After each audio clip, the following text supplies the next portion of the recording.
بخشش کو لازمی ہے ضمانت رسول کے، ہاں بخشش کو لازمی ہے ضمانت رسول کے، ہاں ہے دو جگہ میں غم کو ضرورت رسول کے۔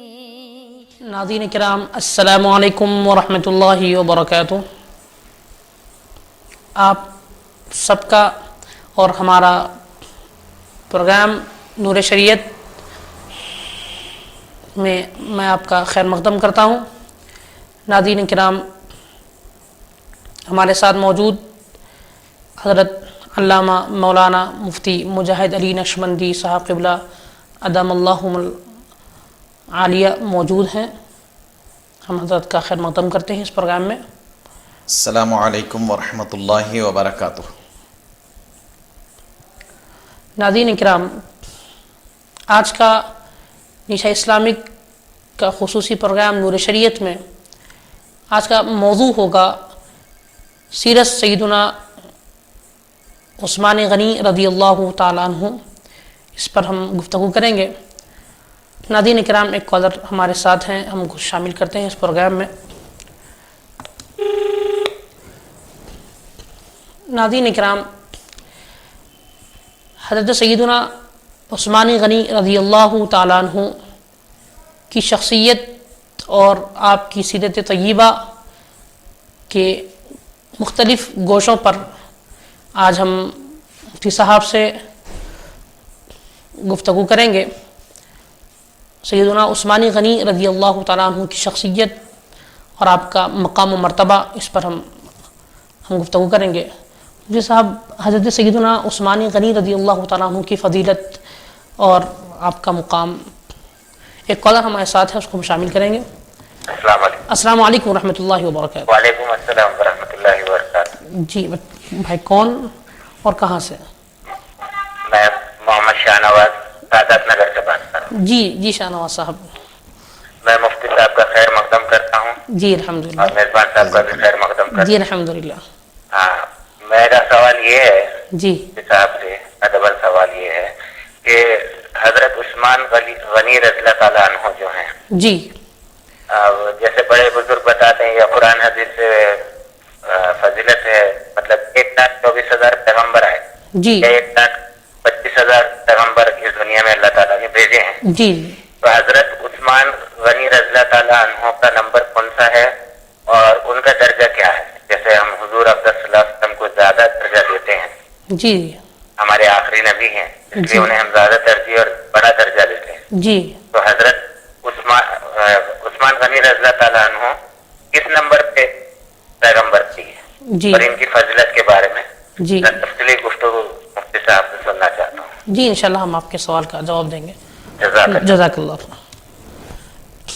جی صاحب، سوال یہ تھا کہ حضرت عثمان غنی رضی اللہ عنہ پہلے کون تھے، آپ کا مقام، آپ کا مرتبہ کیا ہے، آپ کی فضیلت کیا ہے؟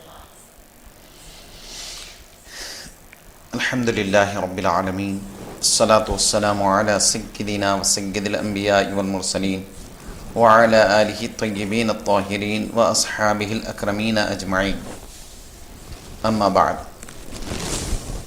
ابھی بھائی نے جو سوال کیا، شاید بھائی کو مغالطہ ہو رہا ہے۔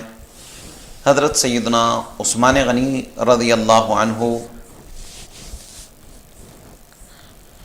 اللہ کے نبی صلی اللہ علیہ وسلم کے صحابہ میں سے ہیں۔ حضرت عثمان غنی رضی اللہ عنہ کسی پیغمبر کا نام نہیں ہے، بلکہ حضرت سیدنا عثمان غنی رضی اللہ عنہ اللہ کے پیارے حبیب صلی اللہ علیہ وسلم کے صحابی ہیں۔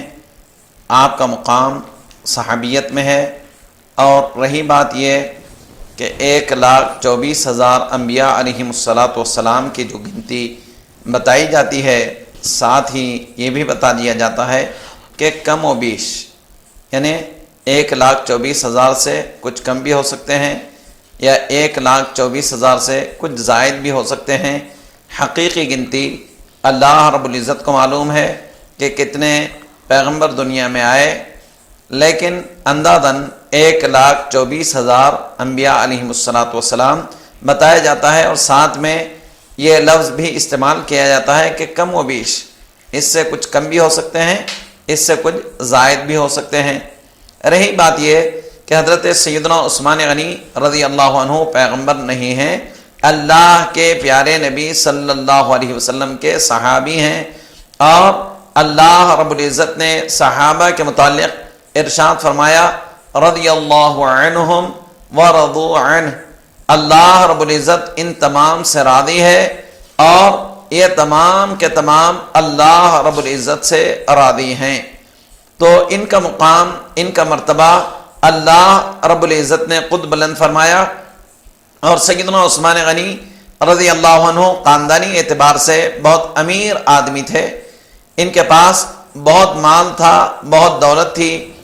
سیدنا عثمان رضی اللہ عنہ ایام جاہلیت میں جب آپ دن گزارا کرتے تھے، ایام جاہلیت وہ ایام ہیں جس میں شراب نوشی عام تھی، شراب کا پینا ان کے واسطے کوئی عیب کی بات نہیں تھی، لیکن حضرت سیدنا عثمان غنی رضی اللہ عنہ کی پاکیزہ سیرت اس وقت بھی اتنی بہترین تھی کہ حضرت سیدنا عثمان غنی رضی اللہ عنہ نے ایام جاہلیت میں بھی کبھی شراب کو ہاتھ نہیں لگایا، کبھی بدکرداری کے معاملات حضرت عثمان غنی رضی اللہ عنہ کے ایام جاہلیت میں بھی نہیں رہے، اور ایام جاہلیت میں پڑھنا لکھنے کا رواج کم تھا، لیکن سیدنا عثمان غنی رضی اللہ عنہ نے اس وقت بھی الحمدللہ تعلیم حاصل کی، آپ تعلیم یافتہ طبقے میں سے شمار کیے جاتے تھے۔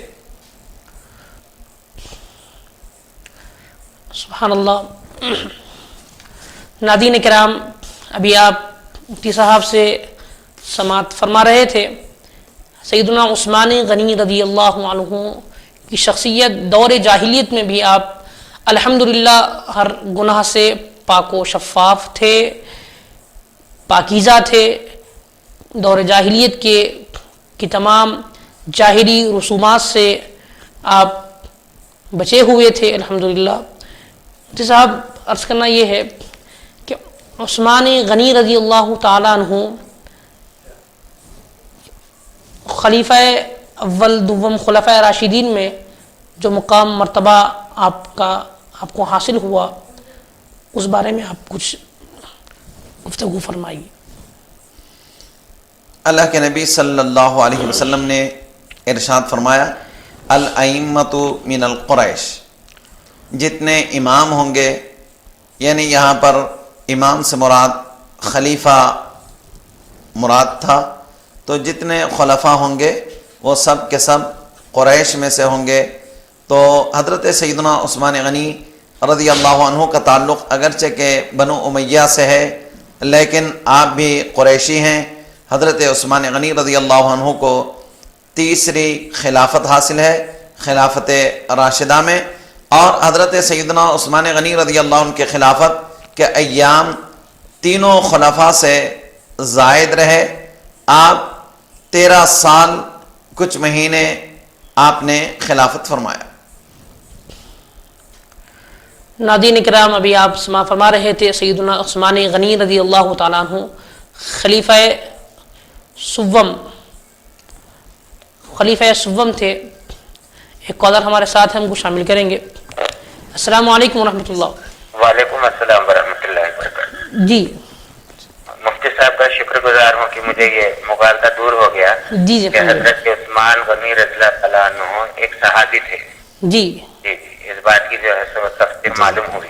جی الحمدللہ۔ دوسری بات کہ جیسے خلیفہ کی بات آ رہی ہے، جی اب جیسے بارکس میں ہے یا سلالہ میں بہت سے لوگ اپنے نام کے بعد میں خلیفہ لکھتے ہیں، جی جی جی تو وہ خلیفہ اور صحابی والے خلیفہ میں کیا فرق ہے؟ جی جی جی انشاءاللہ۔ جی اور کچھ سوال؟ جی انشاءاللہ پھر میں کانٹیکٹ کروں گا۔ جی جی جزاک اللہ۔ السلام علیکم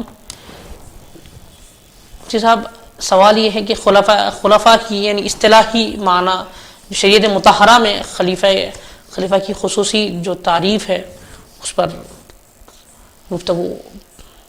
خلافت، ایک خلافت اپنے مرشد سے جو حاصل ہوتی ہے وہ خلافت ہے، اور ایک خلافت رسول پاک صلی اللہ علیہ وسلم کی خلافت ہے، اور ایک خلافت اللہ رب العزت کی خلافت ہے. جیسے حضرت آدم علیہ السلام خلیفۃ اللہ علی الارض ہیں کہ اللہ رب العزت نے آپ کو خلیفۃ اللہ بنا کر دنیا میں زمین پر بھیجا ہے. تو حضرت سیدنا آدم علیہ السلام خلیفۃ اللہ ہیں، اور حقیقی طور پر خلیفۃ اللہ تو حضرت سیدنا نبی کریم صلی اللہ علیہ وسلم کی ذات مطہرہ ہے. تو حضرت نبی کریم صلی اللہ علیہ وسلم کے بعد جو اسلام کی باغ ڈور کو سنبھالے اور اسلام کے واسطے جنہوں نے قربانیاں پیش کی، جنہوں نے اسلام کے حقانیت کو ثابت کیا، ان کو خلیفہ راشد کہا جاتا ہے. یہ 4 خلفاء ہیں. اللہ کے نبی صلی اللہ علیہ وسلم کے پہلے خلیفہ حضرت سیدنا ابو بکر صدیق رضی اللہ عنہ ہیں، دوسرے خلیفہ حضرت سیدنا عمر فاروق اعظم رضی اللہ عنہ ہیں، اور تیسرے خلیفہ حضرت سیدنا عثمان غنی رضی اللہ عنہ ہیں، اور چوتھے خلیفہ حضرت سیدنا علی مرتضیٰ رضی اللہ عنہ ہیں. اور ہو سکتا ہے آپ نے جس خلافت کی، جس خلیفہ کی بات کی ہے، ہو سکتا ہے وہ خاندانی اعتبار سے، قبیلے کے اعتبار سے وہ خلیفہ قبیلے کے سے ہوں گے، یا پھر کسی مرشد سے ان کو خلافت حاصل ہوگی. تو یہ خلیفہ میں، وہ خلیفہ میں بڑا فرق ہے.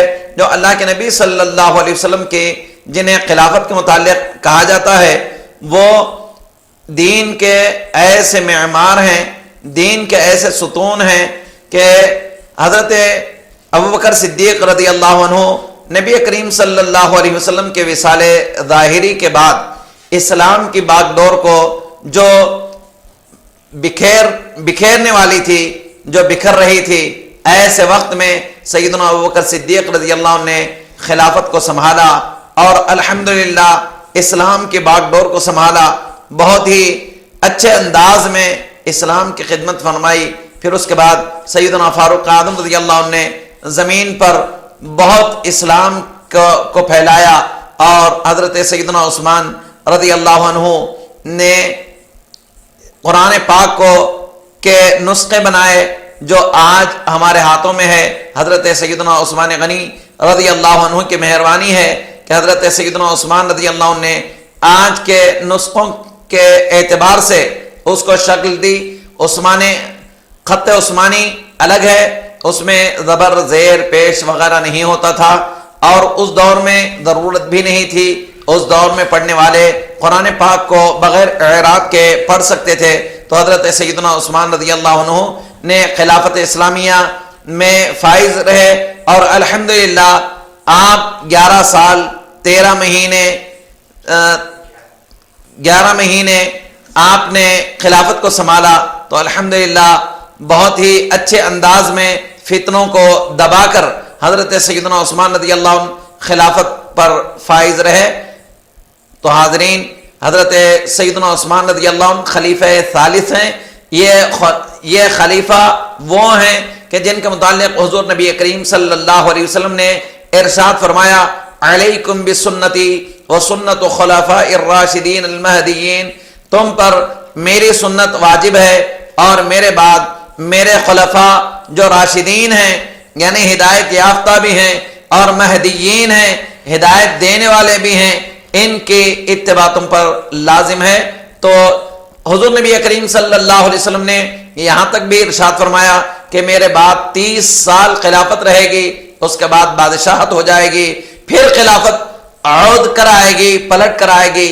اس کے متعلق علماء کا بڑا اختلاف ہے، اور بہت سے علماء نے کہا کہ جو لوٹ کر آنے والی ہے حضرت سیدنا عمر ابن عبدالعزیز رحمت اللہ تعالی علیہ کے دور میں پلٹ کر آ گئی. لیکن بہت سے علماء کہتے ہیں نہیں، وہ نہیں، بلکہ بعد میں آنے والی ہے، جو حضرت امام مہدی علیہ السلام تشریف لائیں گے. تو اس خلافت کے متعلق حضور نبی کریم صلی اللہ علیہ وسلم کا ارشاد تھا. تو حاضرین، یہ رہو یا وہ رہو، علماء کا اختلاف اپنی جگہ پر حق ہے، لیکن یہ ہے تو بھی حق ہے، وہ ہے تو بھی حق ہے. ناظرین کرام، آپ نے ابھی مفتی صاحب سے خلفائے خلافت اور اس کی اہمیت یا اس کی تعریف پر مختلف گوشوں پہلوؤں سے آپ نے تفصیلی بات سما فرمائی. حضرت عثمان غنی رضی اللہ تعالیٰ عنہ کی شخصیت پر بھی آپ نے سما فرمایا. ایک کالر ہمارے ساتھ ہیں، وہ شامل کریں گے. السلام علیکم ورحمۃ اللہ. السلام علیکم. وعلیکم السلام ورحمۃ اللہ. جی عثمان غنی رضی اللہ تعالیٰ شراب کو کیے نہیں؟ جی عثمان غنی رضی اللہ شراب کو کبھی نہیں چھوتے تھے. قرآن کو؟ شراب کو. جی ابھی آپ کا ساتھ جواب دیا جائے گا. صاحب ایک سوال یہ ہے کہ سیدنا عثمان غنی رضی اللہ تعالیٰ عنہ شراب کو کیوں نہیں چھوا کرتے تھے؟ یعنی اس دور میں جاہلیت میں جو شراب سب عام تھی تو آپ اس سے بچے رہے، اس پر. حضرت سیدنا عثمان غنی رضی اللہ عنہ کی جو فطرت ہے وہ فطرت کے بنیاد پر کہ سیدنا عثمان غنی رضی اللہ عنہ کی فطرت میں شرافت تھی، اور جس فطرت میں شرافت ہو وہ اگرچہ کہ کسی مذہب سے تعلق رکھتا ہو، کسی مسلک سے تعلق رکھتا ہو، لیکن اس کے باوجود برائی کو برائی سمجھتا ہے اور اچھائی کو اچھائی سمجھتا ہے. تو حضرت عثمان رضی اللہ عنہ اس دور میں اگرچہ کہ ایام جاہلیت تھی، ایام جاہلیت کے بنیاد کے بنا پر حضرت عثمان رضی اللہ عنہ نے شراب کو اس واسطے نہیں چھوا کہ آپ کی فطرت میں اللہ رب العزت نے شرافت رکھی تھی. تو جو شریف لوگ ہوتے ہیں وہ کسی مذہب سے بھی تعلق رکھتے ہوں لیکن اس کے باوجود گندی چیزوں کو ہاتھ نہیں لگاتے، برائی کی جانب راغب نہیں ہوتے اور برائی کو اپنانا پسند نہیں کرتے. آج بھی کئی غیر مسلم ہیں جو الحمدللہ مسلمان تو نہیں ہیں لیکن اس کے باوجود حق کی بات کرتے ہیں اور حق کو پسند کرتے ہیں اور وہ اس طرح کے برائیوں سے بچے رہتے ہیں. تو ان کی فطرت میں شرافت ہے. تو شرافت حضرت سیدنا عثمان غنی رضی اللہ عنہ کی فطرت میں شامل تھی، اس واسطے سیدنا عثمان غنی رضی اللہ عنہ نے کبھی بھی شراب کو ہاتھ نہیں لگائی. ناظرین کرام، ہمارے ساتھ ایک کالر شامل ہم شامل کریں گے. السلام علیکم ورحمۃ اللہ.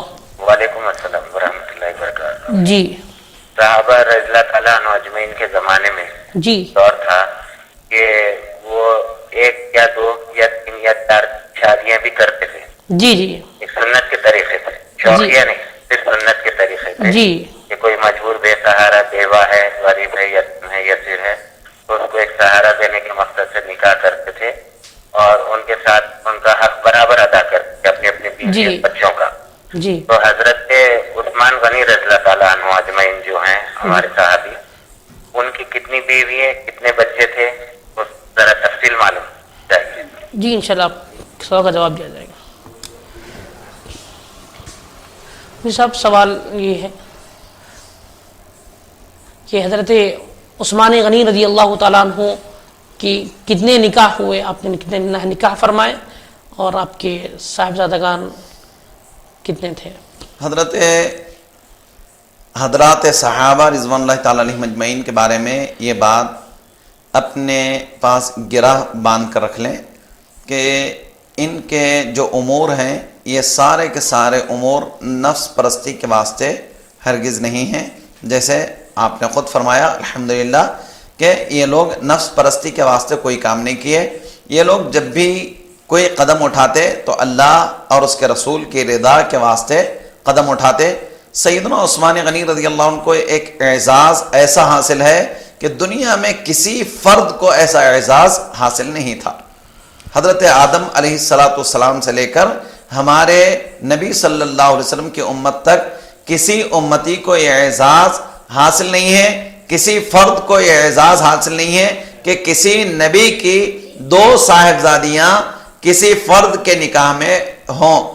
ایسا اعزاز کسی کو حاصل نہیں ہے سوائے حضرت سیدنا عثمان غنی رضی اللہ عنہ کے کہ حضرت سیدنا عثمان غنی رضی اللہ عنہ کو اللہ کے نبی صلی اللہ علیہ وسلم نے اپنی صاحبزادی حضرت سیدہ رقیہ رضی اللہ عنہ سے نکاح فرمایا۔ حاضرین یہ بات بھی یاد رکھیں کہ حضرت سیدنا عثمان غنی رضی اللہ عنہ سے جب نکاح ہوا سیدہ رقیہ رضی اللہ عنہ کا، یہ ہمارے واسطے بہت مثالی اقدام ہے، بہت ہی بہترین اقدام ہے کہ حضرت عثمان رضی اللہ عنہ اسلام قبول کیے حضرت ابوبکر صدیق رضی اللہ عنہ کی تحریک پر۔ سیدنا ابوبکر صدیق رضی اللہ عنہ کے سمجھانے پر انہوں نے اسلام قبول کیا۔ اسلام قبول کرنے سے پہلے آپ بہت مالدار تھے، آپ کے پاس پیسہ بہت زیادہ تھا، لیکن جیسے ہی اسلام قبول کیے، اسلام قبول کرتے ہی آپ کے مال دولت کو چھین لیا گیا، اور آپ کو یہاں تک کہ ان کے جسم کے کپڑے بھی چھین لیے گئے۔ تو آپ اللہ اکبر ایک ٹاٹ لپیٹ کر رہے۔ پھر آہستہ آہستہ آپ نے کچھ مال دولت حاصل کی۔ ایسے وقت میں نبی کریم صلی اللہ علیہ وسلم نے اپنی شہزادی کو حضرت سیدنا عثمان رضی اللہ عنہ کے نکاح میں دیا۔ تو حضرت نبی کریم صلی اللہ علیہ وسلم نے اس وقت کیا دیکھا؟ محض آپ کے تقوی دیکھا، آپ کی پرہیزگاری دیکھا، اور آپ کی دینداری دیکھا، آپ کی للہیت دیکھا، آپ کے عشق رسالت کو دیکھا۔ دیکھ کر اپنی شہزادی کو حضرت سیدنا عثمان رضی اللہ عنہ کے حوالے کیا۔ حضرت عثمان رضی اللہ عنہ پر ظلم و ستم کے پہاڑ ٹوٹ پڑے، تو حضرت عثمان رضی اللہ عنہ نے اللہ کے نبی صلی اللہ علیہ وسلم سے اجازت لے کر حضرت سیدہ رقیہ رضی اللہ عنہ کے ساتھ ہجرت فرمائے حبشہ کی جانب، اور وہاں پر کئی دن رہے۔ پھر الحمدللہ مدینہ منورہ کو بھی ہجرت کیے۔ تو آپ اس طرح 2 ہجرت کرنے والے ہیں، اور حضرت رقیہ رضی اللہ عنہ کا انتقال ہو گیا۔ انتقال ہونے کے بعد حضرت سیدنا عثمان رضی اللہ عنہ کو اللہ کے نبی صلی اللہ علیہ وسلم نے اپنی دوسری شہزادی حضرت سیدہ ام کلثوم رضی اللہ عنہ کو حوالے فرمایا۔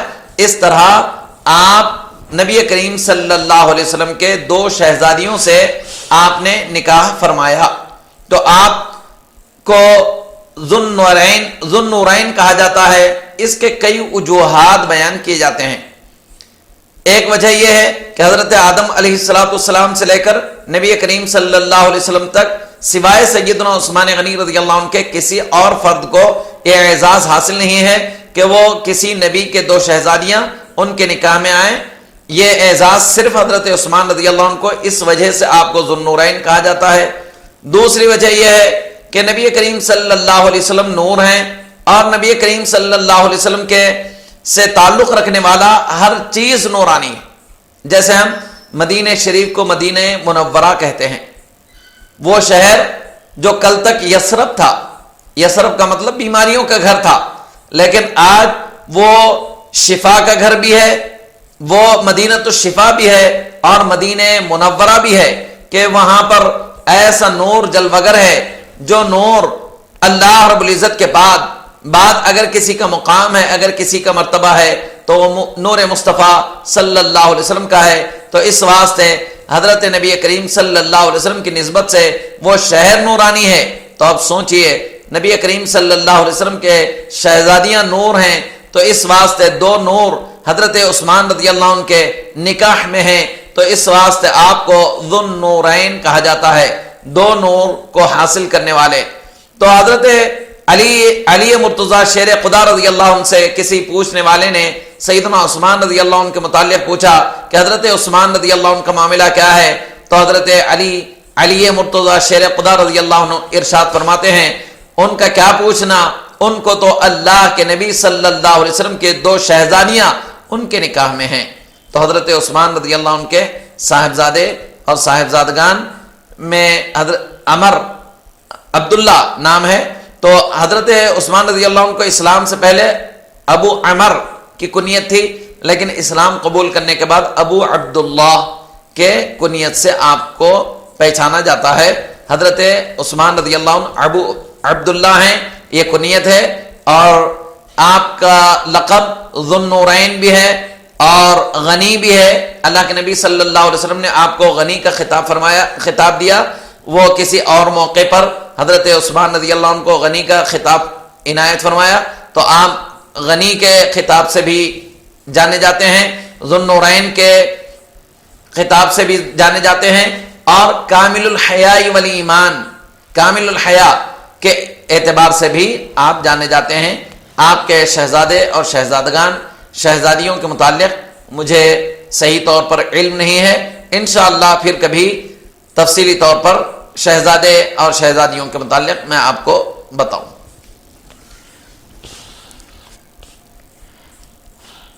ناظرین کرام, ابھی آپ نے تفصیلی طور پر سماعت فرمایا سیدنا عثمان غنی رضی اللہ تعالیٰ عنہ کی شخصیت پر. ایک کالر ہمارے ساتھ ہم شامل کریں گے. السلام علیکم ورحمۃ اللہ. وعلیکم السلام ورحمۃ اللہ وبرکاتہ. جی مفتی صاحب نے جو تفصیل بتائی ہے جی کافی معلومات ہوئی تفصیل سے ہمیں. جی الحمدللہ. اور سب سے بڑی بات ہمیں یہ معلوم ہوئی کہ حضرت عثمان غنی رضی اللہ تعالیٰ عنہ اجمعین ہمارے پیارے نبی آقا حضور صلی اللہ علیہ وسلم کے داماد تھے.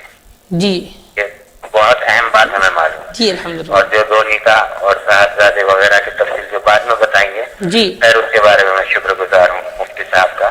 جی اب مفتی صاحب سے میرا ایک ادباً سوال یہ ہے جی کہ جس طریقے سے دو نام سامنے آ رہے ہیں صحابہ رضی اللہ تعالیٰ عنہ اجمعین کے زمانے میں, جی ایک عمر نام کی تفصیل سامنے آئی, جی جی اور دوسری جو ہے عمران, جیسے عمران نام ہوتا ہے, جی جی کچھ لوگ عمران لکھتے ہیں اور عمران. عمر نام کی جگہ عمر لکھتے ہیں. جی تو عمر نام اور عمران نام, عمران میں اوم آ رہا ہے, اوم, تو اس کے بارے میں تفصیل جاننا چاہتا ہوں. یہ اسلامی نام ہے جی یا غیر شرعی نام ہے؟ جی عمران اور عمر. جی جی جزاک اللہ. جزاک اللہ. مجھے سب سوال یہ ہے کہ عمر اور عمر یہ دو نام جو کیا یعنی شرعی نام ہے, یعنی یہ اسلامی نام ہے یا نہیں؟ اسلام میں یہ عمر بھی نام آیا ہے, عمر بھی نام آیا ہے, لکھنے میں عمر بھی ایک ہی پڑھا جاتا ہے, تو اس پر. اور عمران کے معنی بھی سوال ہو رہا ہے کہ عمران کے معنی کیا کیا ہے؟ عمر اور عمر لکھنے کے اعتبار سے عین میم را آتا ہے, تو اس واسطے اس کے فرق کے لیے بتایا گیا کہ عمر نام کے بعد واو نہیں آئے گا, لیکن عمر نام کے بعد واو آئے گا, اور یہ دونوں کے دونوں اسلامی نام ہیں. عمر ابن خطاب رضی اللہ عنہ, یہ حضرت سیدنا عمر فاروق اعظم رضی اللہ عنہ کا نام ہے, خلیفہ ثانی ہیں. اور عمر نام ہے عمر ابن عاص رضی اللہ عنہ کا, تو اس میں فرق واضح کرنے کے لیے واو لکھا جاتا ہے. عمر جب نام آتا ہے تو را کے بعد واو لکھا جاتا ہے. یہ فرق ہے سمجھنے میں کہ یہ عمر ہے اور یہ عمر ہے. عمر کے بعد واو نہیں لکھا جاتا اور عمر کے بعد واو لکھا جاتا ہے, یہ فرق ہے. اور عمران یہ بھی نام رکھا جا سکتا ہے, اور اس کے معنی میں بنیاد بنانا, تعمیر کے معنی میں یہ استعمال ہوتا ہے. اور الف لام زائدتان یہ عربی کا قاعدہ ہے, تو الف لام زائدتان کے ساتھ بھی یہ عمران ہو سکتا ہے, عمران بھی ہو سکتا ہے, تو یہ الف لام زائدتان کے حساب سے ہوگا. ناظرین کرام, ایک کالر ہمارے ساتھ ہم شامل کریں گے. السلام علیکم ورحمۃ اللہ. وعلیکم السلام ورحمۃ اللہ وبرکاتہ. جی بھائی, کون اور کہاں سے؟ حافظ صاحب, جی آپ ان درگاہ پہ جا سکتے ہیں؟ دربار شریف جی جا سکتے ہیں, نہیں جا سکتے؟ ابھی آپ کے سوال کا جواب دیا جائے گا. اور کچھ سوال آپ کرنا چاہتے ہیں؟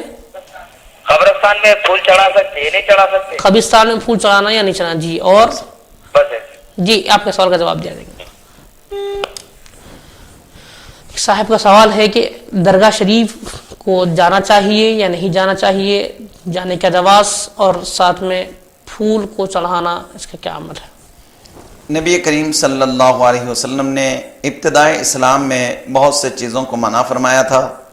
اس میں سے ایک چیز یہ بھی ہے کہ زیارت قبور کے لیے نبی کریم صلی اللہ علیہ وسلم نے منع فرما دیا تھا کہ زیارت قبور نہ کیا کریں, کیونکہ زیارت قبور اس وقت کس کی کرتے کس کے قبور تھے؟ مسلمانوں کے قبور تو اس وقت تھی نہیں، تو پھر کس کے قبور کے پاس جاتے؟ لا محالہ کافروں کے قبر کو جانا پڑتا، کافروں کے قبر کو جانا جائز نہیں ہے۔ اس واسطے نبی کریم صلی اللہ علیہ وسلم نے ابتدائی اسلام میں قبور کی زیارت کے لیے منع کیا تھا، لیکن بعد میں نبی کریم صلی اللہ علیہ وسلم نے اجازت دیتے ہوئے ارشاد فرمایا نہیتکم عن زیارت القبور فزوروها، میں زیارت قبور سے اگرچہ کہ منع کیا تھا لیکن اب اجازت دیتا ہوں کہ قبروں کی زیارت کرو۔ اور دوسری حدیث میں اللہ کے نبی صلی اللہ علیہ وسلم نے یہ بھی ارشاد فرمایا کہ قبروں کی زیارت کرو، اس سے تمہیں آخرت کی یاد آئے گی۔ تو اولیاء اللہ رضوان اللہ تعالیٰ علیہم اجمعین کی بارگاہوں میں حاضری یہ سعادت کی بات ہے، اور عام مسلمان کے پاس حاضر ہوتے ہیں تو اس کے لیے فائدہ ہو سکتا ہے۔ اور رہی بات یہ کہ پھول چڑھانا نہیں چڑھانا، اس کے متعلق قرآن پاک میں ہے، اللہ رب العزت نے فرمایا وَإِن مِّن شَيْءٍ إِلَّا يُسَبِّحُ لَهُ مَا فِي السَّمَاوَاتِ وَالْأَرْضِ، زمین اور آسمان میں ایسی کوئی چیز نہیں ہے جو اللہ رب العزت کی تسبیح نہ بیان کرتی ہو، ہر چیز اللہ رب العزت کی تسبیح بیان کرتے رہتی ہے۔ جب تک یہ پھول ہو، پتی ہو، کوئی بھی شے ہو، جب تک وہ ہری بھری رہتی ہیں اور وہ تر و تازہ رہتی ہیں تو اللہ رب العزت کی تسبیح بیان کرتے رہتی ہے۔ تو اس اعتبار سے جب پھول کسی قبر پر ڈالا جاتا ہے تو اللہ رب العزت کی تسبیح بیان ہوگی، اور اللہ رب العزت کی تسبیح بیان ہوگی تو جہاں پر اللہ رب العزت کا ذکر ہوگا وہاں پر قبر میں ہو کہیں پر بھی ہو عذاب نہیں آئے گا۔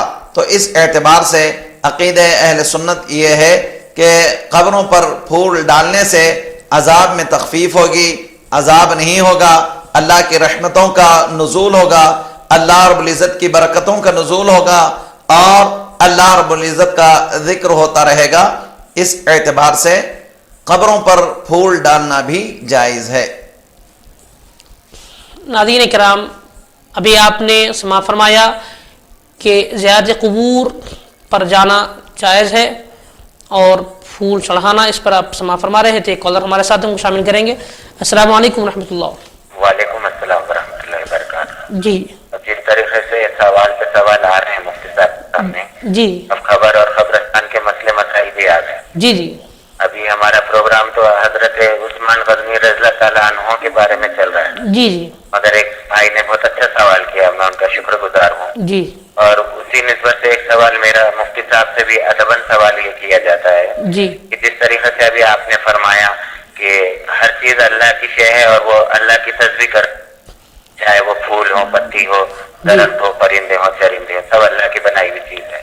اب آج کے دور میں جو یہ طریقہ نکالا گیا ہے کہ غیر مسلم لوگ ہیں تو اپنے پیڑ پودوں پہ، دیوی دیوتا پہ لے جا کر ناریل چھوڑتے ہیں، جی ناریل چھوڑ کر اس کا پانی پھینک کر کے اور وہ پرساد کے طور پہ ناریل بانٹتے ہیں۔ جی اسی طریقے کو ہمارے اپنے مومن بھائی بھی اپنا طریقہ بنا کر کے درگاہوں پہ ناریل چھوڑ رہے ہیں، جی اور ان میں ہمیں سیم ایک جیسا طریقہ دکھ رہا ہے۔ جی تو طور طریقے کے حساب سے جو ہمارا اسلام ہے بال سے باریک تلوار سے تیز، جی اور اسلام بہت ہی سرل اور اچھا مذہب ہے، جی مگر اس میں کچھ شرائط بھی ہیں، جس طریقے سے کفر، شکر اور آپ کے بدعت، یہ جو مسئلے مسائل آتے ہیں۔ جی جی تو اب اس میں مسئلہ یہ کھڑا ہو رہا ہے کہ جس طریقے سے ہر چیز اللہ کی تسبیح کر رہی ہے تو ناریل بھی اللہ کی تسبیح کر رہا ہے، غیر مسلم بھی جا کے ناریل مندر پہ چھوڑ رہا ہے، جی اور مسلمان بھائی بھی درگاہ پہ لے جا کے ناریل چھوڑ رہا ہے۔ جی تو اب ہم میں ان میں کیا فرق ہو گیا، اس جی کی کیا تفصیل ہے، ذرا میں معلومات کرنا چاہتا ہوں۔ جی جزاک اللہ، آپ کے سوال کا جواب دیا جائے گا۔ السلام علیکم۔ جی مجھے صاحب سوال یہ ہے کہ یعنی ایسے رسوم جو غیر مسلم بھی کرتے ہیں تو وہ ہم اگر کرتے ہیں تو اس کا کیا وہ ہوگا؟ سب سے پہلی بات یہ ہے کہ سمجھنا یہ چاہیے، جہاں تک آیت مقدسہ ہے وَإِن مِّن شَيْءٍ إِلَّا يُسَبِّحُ لَهُ مَا فِي السَّمَاوَاتِ وَالْأَرْضِ کے تحت ہر چیز اللہ رب العزت کی تسبیح بیان کر رہی ہے۔ اس کا کوئی قصور نہیں ہے، درخت کا کوئی قصور نہیں ہے اگر یہ نادان اور نالائق قوم اس طرح کے حرکات کرتے ہیں تو اس کے ذمہ دار یہ رہیں گے۔ اور رہی بات یہ کہ بارگاہ اولیاء اللہ رضوان اللہ تعالیٰ علیہم اجمعین میں جا کر ناریل کا پھوڑنا ہی واجب نہیں ہے اور ناریل کا پھوڑنا ہی سنت نہیں ہے، اگر پھوڑتے ہیں تو ناجائز بھی نہیں ہے، کیونکہ وہ ایک جائز چیز ہے تو اس کو اگر پھوڑتے ہیں لیکن ان کی نیت دیکھی جائے گی، ان کا ارادہ دیکھا جائے گا کہ وہ کس ارادے سے پھوڑ رہے ہیں، کیا ان کی مشابہت کے واسطے پھوڑ رہے ہیں۔ اگر مشابہت کے واسطے پھوڑتے ہیں تو اللہ کے نبی صلی اللہ علیہ وسلم نے ارشاد فرمایا من تشبہ بقوم فہو منہم، جو جس قوم کی مشابہت اختیار کرے گا وہ انہی میں سے ہے۔ اگر مشابہت مقصود ہو تو ناجائز ہو جائے گا، وہاں پر تشبہ بالغیر کی وجہ سے وہ کام حرام ہو جائے گا، ناجائز ہو جائے گا۔ اگر تشبہ بالغیر نہیں ہے بلکہ ناریل جائز چیز ہے تو ناریل جائز چیز ہے، اس واسطے وہ پھوڑ کر کھوپرے کو بطور تبرک استعمال کرنا چاہتے ہیں تو جائز ہے۔ لیکن رہی بات یہ کہ تشبہ کا جہاں تک معاملہ ہے، اگر تشبہ کا ارادہ اور نیت وہاں پر آ گئی تو اس وقت ناجائز ہو جائے گا۔ ناظرین کرام، آپ نے ابھی سماع فرمایا کہ ناریل کا پھوڑنا یا پھول کا چڑھانا یہ کس حد تک جائز ہے، کس طرح کرنا چاہیے۔ ناظرین کرام، ایک کالر ہمارے ساتھ ہیں، ہم شامل کریں گے۔ السلام علیکم ورحمۃ اللہ۔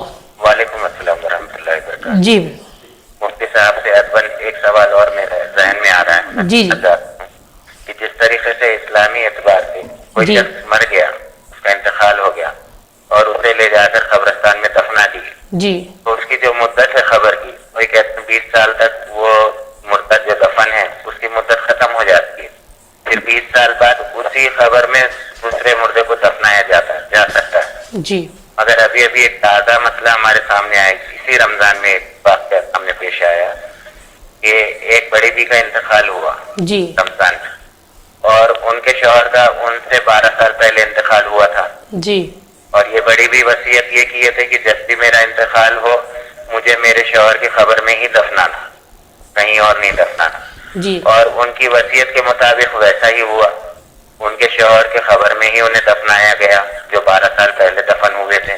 جی تو جب خبر کھودی گئی تو ان کے شوہر کے جو اثاثے تھے وہ موجود تھے، ہڈی کھوپڑی وغیرہ۔ جی تو جب قبرستان میں خبر کھودی گئی تو ان کے اثاثے کو ایک جگہ اکٹھا کیا گیا بوری میں، جی ہڈی کھوپڑی دانت وغیرہ کو بوری میں اکٹھا کیے، اور میں خود وہاں پہ موجود تھا، جی میں موجود اپنے نظروں سے دیکھ رہا تھا۔ جی تو جب خبر میں وہ کھود کے عورت کے لیے خبر گہری کھودی جاتی ہے، جی جی مرد کے لیے کم گہری کھودی جاتی ہے، جی تو جب ان کے شوہر کی خبر کھودی گئی تو ان کے ہڈیاں اثاثے موجود تھے، جی اور ان ہڈیوں اثاثوں کو ایک بوری میں جمع کیا گیا۔ اچھا جمع کرنے کے بعد خبر کو اور گہرا کھودا گیا، جی کھودنے کے بعد جو سرانا ہوتا ہے، جی جی سر سرانے کی جگہ ایک گول سوراخ کیا گیا بڑا گڈھا ٹائپ سے، جی جی اور اس بوری کو وہ گڈھے میں ڈال دی، جی اس کے بعد اس کے اوپر مٹی ڈال دی گئی، جی پھر وہ محترمہ کو اس میں تدفین کیا۔ تدفین کر دی گئی۔ تو یہ اسلامی شریعت کے حساب سے صحیح ہے یا غلط ہے؟ جغل اس کیا کا مدت کیا ہونی چاہیے؟ جی جی انشاءاللہ کے سوال کا جواب دیا جائے گا۔ بھائی نے ایک سوال کیا کہ جو مدت ہے، مدت سے پہلے قبر میں جو ہے نا دفن کرنا کس طرح کا عمل ہے؟ جہاں تک نبی کریم صلی اللہ علیہ وسلم نے ارشاد فرمایا کہ قیامت میں ایک ہی قبر سے 50,000 ہزار مردے اٹھیں گے، تو اس اعتبار سے اس طرح کر سکتے ہیں، جائز ہے۔ اس طرح کا عمل ناجائز عمل نہیں ہے، اور جو امور آپ نے بتائے ویسے ہی کیا جانا چاہیے کہ جب اگر ہڈیاں وغیرہ آ جائیں تو اس کو ایک جگہ ایک گڑھے میں دفن کر دیں، پھر اس کے بعد لاش کو وہاں پر دفن کیا جا سکتا ہے۔ لیکن بہت سے مرتبہ ایسا ہوتا ہے اولیاء اللہ رضوان اللہ تعالیٰ علیہ مجمعین اور صحابہ رضوان اللہ تعالیٰ علیہ مجمعین کے مزارات میں ان کی نعشیں جیسی کی ویسی ہوتی ہیں، تر و تازہ ہوتی ہیں، تو ایسے وقت ان کے مزار میں کسی اور کو دفن نہیں کیا جا سکتا. باقی کسی بھی مدار میں کسی کو بھی دفن کیا جا سکتا ہے, یہ جائز ہے. ناظرین کرام, ابھی آپ سماعت فرما رہے تھے کہ قبر میں مردے کو دفن کیا جا سکتا ہے, مدت اس کی 20 سال سے قبل. ایک قبر کو مسمار کرنے کے لیے, جیسا کہ آپ نے مفتی صاحب نے سماعت فرمایا کہ قبر کو مسمار کرنے کے لیے 20 سال کی مدت کم و پیش یہ ہے. اب اس سے پہلے اگر کیا جا رہا ہے تو یہ جائز ہوگا. ابھی آپ نے سماعت فرمایا کہ مدت جو ہے نا, اس پر آپ نے گفتگو ہم جاری رکھیں گے کہ سیدنا عثمان غنی رضی اللہ تعالیٰ عنہ کی شخصیت پر کچھ باتیں آپ مفتی صاحب سے سماعت فرمائیں گے کہ حضرت عثمان غنی کی سیرت پر کچھ باتیں آپ گوشہ گزار فرمائیے. جیسے ابھی میں عرض کیا تھا کہ حضرت سیدنا عثمان غنی رضی اللہ عنہ کے ازواج مطہرات دو تو نبی کریم صلی اللہ علیہ وسلم کی صاحبزادیاں ہیں, حضرت سیدہ بی بی رقیہ رضی اللہ عنہا اور حضرت سیدہ ام کلثوم رضی اللہ عنہا. یہ دو نبی کریم صلی اللہ علیہ وسلم کے شہزادیاں حضرت سیدنا عثمان غنی رضی اللہ عنہ کے نکاح میں آئیں, جس کی وجہ سے آپ کو ذو النورین کہا جاتا ہے.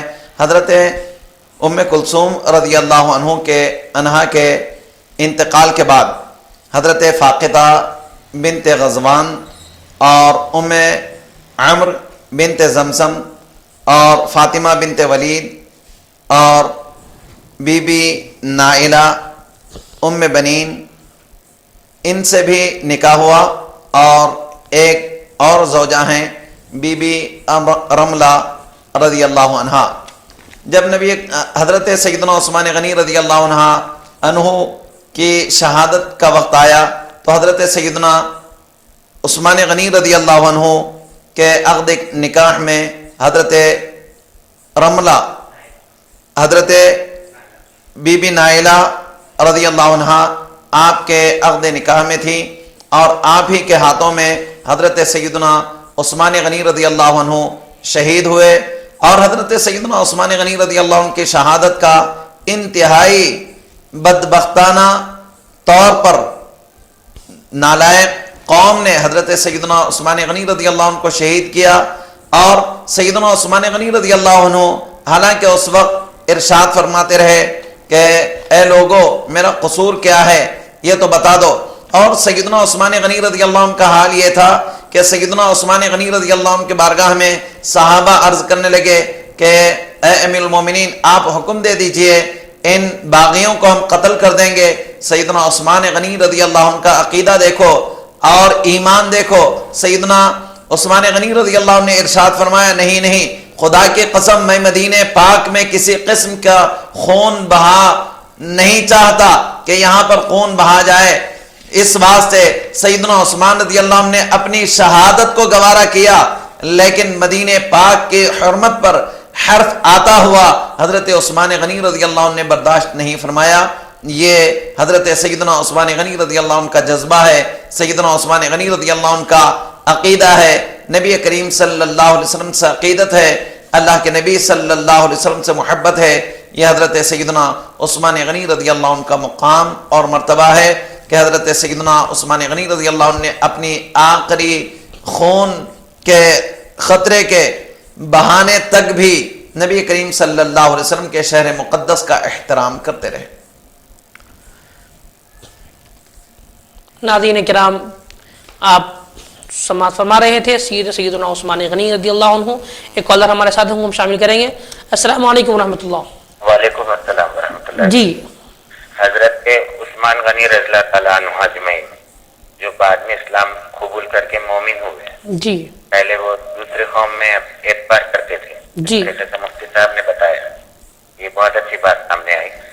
اب اس بارے میں یہ تفصیل جاننا چاہتا ہوں کہ وہ کس عمر میں اسلام میں داخل ہوئے اور کتنے سال بعد ان کا انتقال ہوا. جی, سال ہوا, معافی چاہتا ہوں. جی انشاءاللہ. ان کی کیا عمر تھی, کس عمر میں وہ کس بات سے, مطلب اسلام کی کون سی بات پسند آئی جو اسلام قبول کیے, جی, اس اسلام قبول کرنے کے بعد میں اسلام کے نام پہ ہی وہ اپنی آخری شہادت دے کے دنیا سے وصال فرمائے. جی تو ان کی عمر کیا تھی اسلام میں داخل ہونے سے پہلے اور اسلام کے بعد میں جب خاتمہ ہوا ان کا جی آخری وصال ہوا جی جب ان کی عمر کیا تھی؟ انشاءاللہ آپ کے سوال کا جواب دیا جائے گا.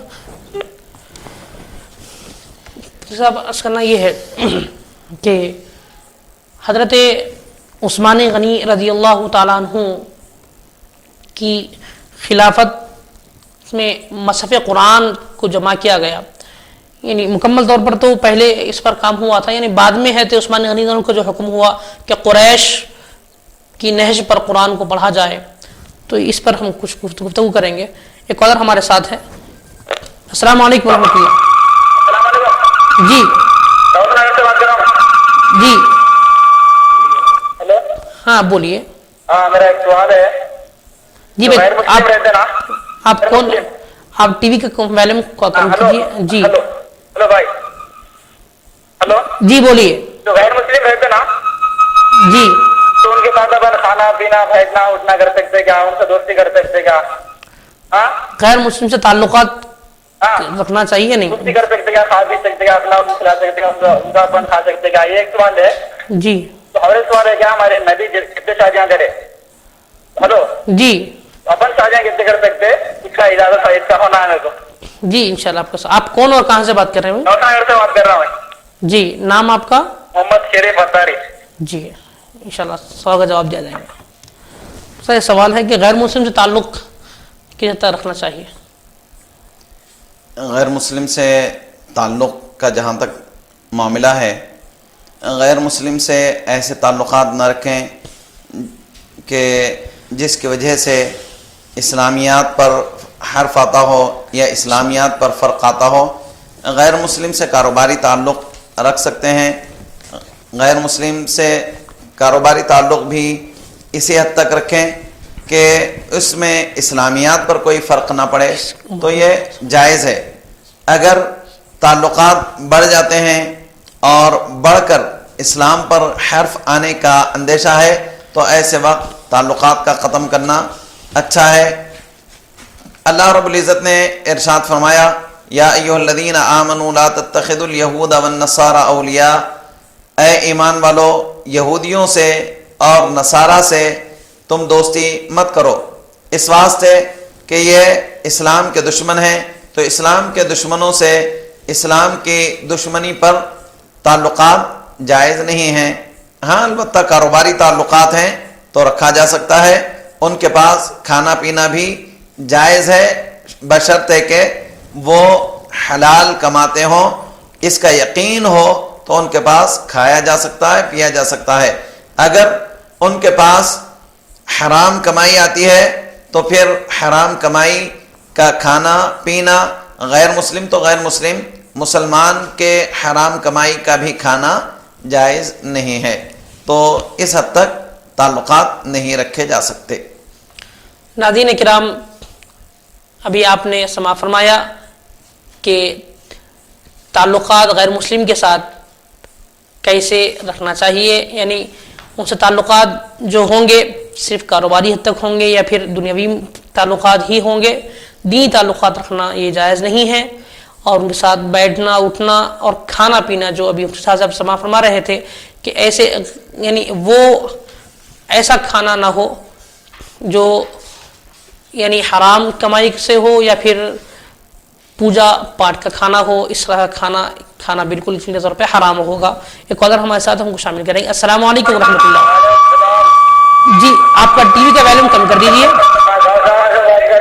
جی آپ کا ٹی وی کا ویلیوم کم کر لیجیے. حضرت علی کو خلافت کہاں سے ملی؟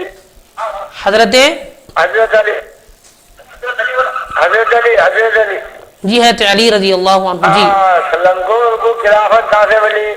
گوشت سے بات سے ملی، کہاں سے مل گئی؟ وہ ایک خلافت سنا، خلافت کا کہاں سے جاری ہوئے ان کو؟ ہاں یہ بکری کہاں سے جاری ہوئی؟ وہ کیا سنانا پڑا. جی آپ کی آواز صاف نہیں آ رہی. آپ کا سوال نہیں سمجھ آیا. خلافت کہاں سے ملی حضرت علی کو؟ جی حضرت علی کو خلافت. ہلو جی جی حضرت علی کو خلافت کہاں سے ملی یہ پوچھنا چاہ رہے ہیں. جی آپ کے سوال کا جواب دیا جائے گا.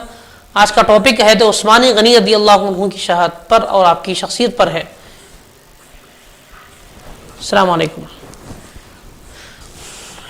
عزیزان محترم ناظرین کرام، آپ سماعت فرما رہے تھے کہ غیر مسلم سے تعلقات، ان کے ساتھ بیٹھنا اٹھنا، اس پر ایک سوال کا آپ کو جواب دیا گیا. اب ایک سوال ہمارے پاس آیا ہے کہ حضرت علی رضی اللہ عنہ کی خلافت کیسا ہوئی؟ 4 خلفاء راشدین کو جو خلافت ملی، اس پر ہم مفتی صاحب سے سوال کریں گے کہ 4 خلفاء کو جو خلافت کا جو معاملہ رہا، اور پھر یعنی حضرت خلفاء راشدین میں سیدنا خلیفہ اول حضرت سیدنا ابوبکر صدیق رضی اللہ تعالیٰ عنہ خلیفہ اول، خلیفہ دوم سیدنا عمر فاروق رضی اللہ تعالیٰ عنہ، خلیفہ سوم سیدنا عثمان غنی رضی اللہ تعالیٰ عنہ، خلیفہ چہارم حضرت سیدنا علی مرتضی رضی اللہ تعالیٰ عنہ. یہ تینوں کا جو مقام ہے انبیاء کرام علیہ الصلوۃ والسلام کے بعد یہ کس درجے پر ہے، اس پر بھی ہم سوال ہم کریں گے مفتی صاحب سے. میں سوال کرنا چاہتا ہوں مفتی صاحب سے کہ خلفاء راشدین کی خلافت جو آپ نے پہلے سماع فرمایا تھا خلفاء راشدین کی حقیقت پر، اب ان کے درجات کو حد بندی کرتے ہوئے آپ ہم کو بتائیں. اہل سنت کا اتفاق ہے اس بات پر کہ سارے انبیاء علیہم الصلاۃ والسلام یہ افضل و اعلیٰ ہیں. ان جیسا مقام، ان جیسا مرتبہ کسی کا ہے نہ ہو سکتا ہے. ان کے برابر کوئی فرد نہیں ہو سکتا. اب رہی امتوں میں سب سے اعلیٰ امت، سب سے افضل امت ہمارے نبی صلی اللہ علیہ وسلم کی امت ہے. ان کا مقام، ان کا مرتبہ بلند ہے. پھر ان امتیوں میں بھی سب سے اعلیٰ اور ارفع مقام حضرت سیدنا ابوبکر صدیق رضی اللہ عنہ کا ہے. اس کے بعد حضرت سیدنا عمر فاروق اعظم رضی اللہ عنہ کا ہے. پھر اس کے بعد حضرت عثمان غنی رضی اللہ عنہ کا ہے. پھر حضرت علی مرتضی شیر خدا رضی اللہ عنہ کا ہے. حضرت ابوبکر صدیق رضی اللہ عنہ کو جو خلافت حاصل ہوئی، اس کا طریقہ کار یہ رہا کہ نبی کریم صلی اللہ علیہ وسلم کا ظاہری وصال مبارک کے بعد جب آپس میں خلافت کے واسطے مسائل ہوئے تو صحابہ کے اجماع کے ساتھ حضرت سیدنا ابوبکر صدیق رضی اللہ عنہ خلیفہ منتخب ہو گئے. اس کے تفصیلات ہیں، اس کے تفصیلات میں گئے بغیر بس یہ سمجھ جائیں کہ خلافت حضرت ابوبکر صدیق رضی اللہ عنہ کے خلافت پر صحابہ کا اجماع تھا، اور اجماع صحابہ کے ساتھ حضرت سیدنا ابوبکر صدیق رضی اللہ عنہ خلیفہ منتخب ہو گئے. اس کے بعد سیدنا ابوبکر صدیق رضی اللہ عنہ دنیا سے وصال فرما رہے تھے تو حضرت ابوبکر صدیق رضی اللہ عنہ نے اعلان فرمایا کہ میں اپنے بعد خلافت کے لیے حضرت عمر فاروق اعظم رضی اللہ عنہ کو منتخب کرتا ہوں کہ وہ میرے بعد خلیفہ ہوں گے. اور سیدنا فاروق اعظم رضی اللہ عنہ کی شہادت کا واقعہ پیش آیا تو سیدنا عمر فاروق اعظم رضی اللہ عنہ نے 6 صحابہ کے نام گنے.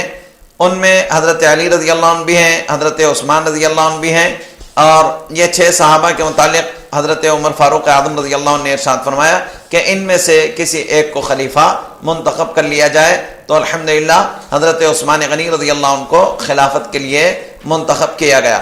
سیدنا عثمان غنی رضی اللہ عنہ کے شہادت کے وقت حضرت سیدنا عثمان غنی رضی اللہ عنہ نے بھی چند صحابہ کے نام گنوائے اور ارشاد فرمایا کہ ان کو خلافت کے واسطے منتخب کر لیا جائے. صحابہ کے اجماع کے ساتھ حضرت سیدنا علی رضی اللہ عنہ کو خلیفہ منتخب کر لیا گیا. تو حضرت علی رضی اللہ عنہ صحابہ کے اتفاق کے ساتھ خلیفہ منتخب ہوئے. ناظرین کرام، ابھی آپ نے سماع فرمایا کہ خلفاء راشدین کا جو معاملہ تھا خلافت کا، یہ اتفاق صحابہ کرام سے ہوا. اجماع یعنی اتفاق صحابہ کرام، سارے صحابہ ایک بات پر متفق ہوئے کہ فلاں خلیفہ اول کو خلافت دی جائے، یا پھر خلیفہ دوم کے بارے میں، خلیفہ سوم کے بارے میں، اور خلیفہ چہارم سیدنا علی مرتضی رضی اللہ تعالیٰ عنہ کے بارے میں. یہ 4 خلفاء راشدین جو ہوئے، یہ سارے صحابہ اس پر اتفاق، سارے صحابہ کا اتفاق تھا، اور اسی طرح سے وہ منتخب ہوئے. ایک کالر ہمارے ساتھ ہیں، ہم ان کو شامل کریں گے. السلام علیکم ورحمۃ اللہ. وعلیکم السلام. جی بھائی کون؟ السلام علیکم. جی آپ کا سوال بتائیے. یہ